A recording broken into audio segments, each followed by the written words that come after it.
আসসালামু আলাইকুম। আজকে আপনাদেরকে আটিপাড়া থেকে রাজাবাড়ি গুদারাঘাট পর্যন্ত ড্রেনের কাজ দেখাচ্ছি।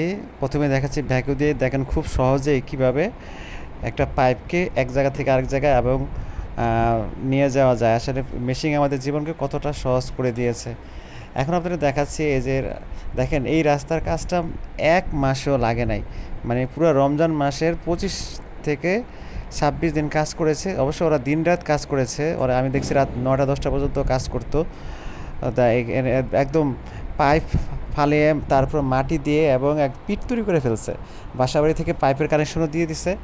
হ্যাঁ, আবার সামনে অনেকগুলো বাড়ির সাথে কানেকশন দেওয়া এবং পিট তৈরি করা, তারপরে হচ্ছে বালু ফালানো হয়ে গেছে অর্ধেক রাস্তায়।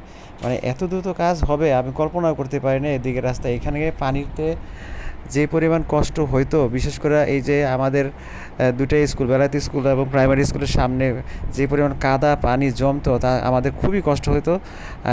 এখান আটিপাড়া থেকে বড়বাগ ট্রান্সমিটার পর্যন্ত কাজ শেষ, আবার ওদিক থেকে বড়বাগ নামা থেকে এবং কাজ শুরু হয়ে গেছে।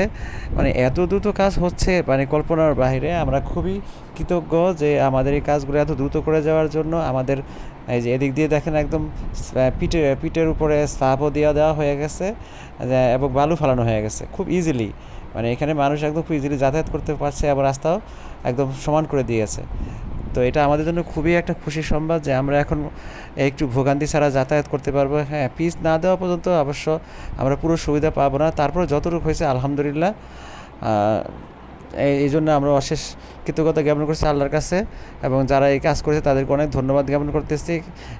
যেহেতু এই কানেকশনটা নদীতে চলে গেছে, তার মানে এখানকার পানি এখন যে অবস্থায় আছে সে অবস্থায় খুব ইজিলি নদীতে চলে যাবে, এবং এটা খুব বড় একটা বিষয়।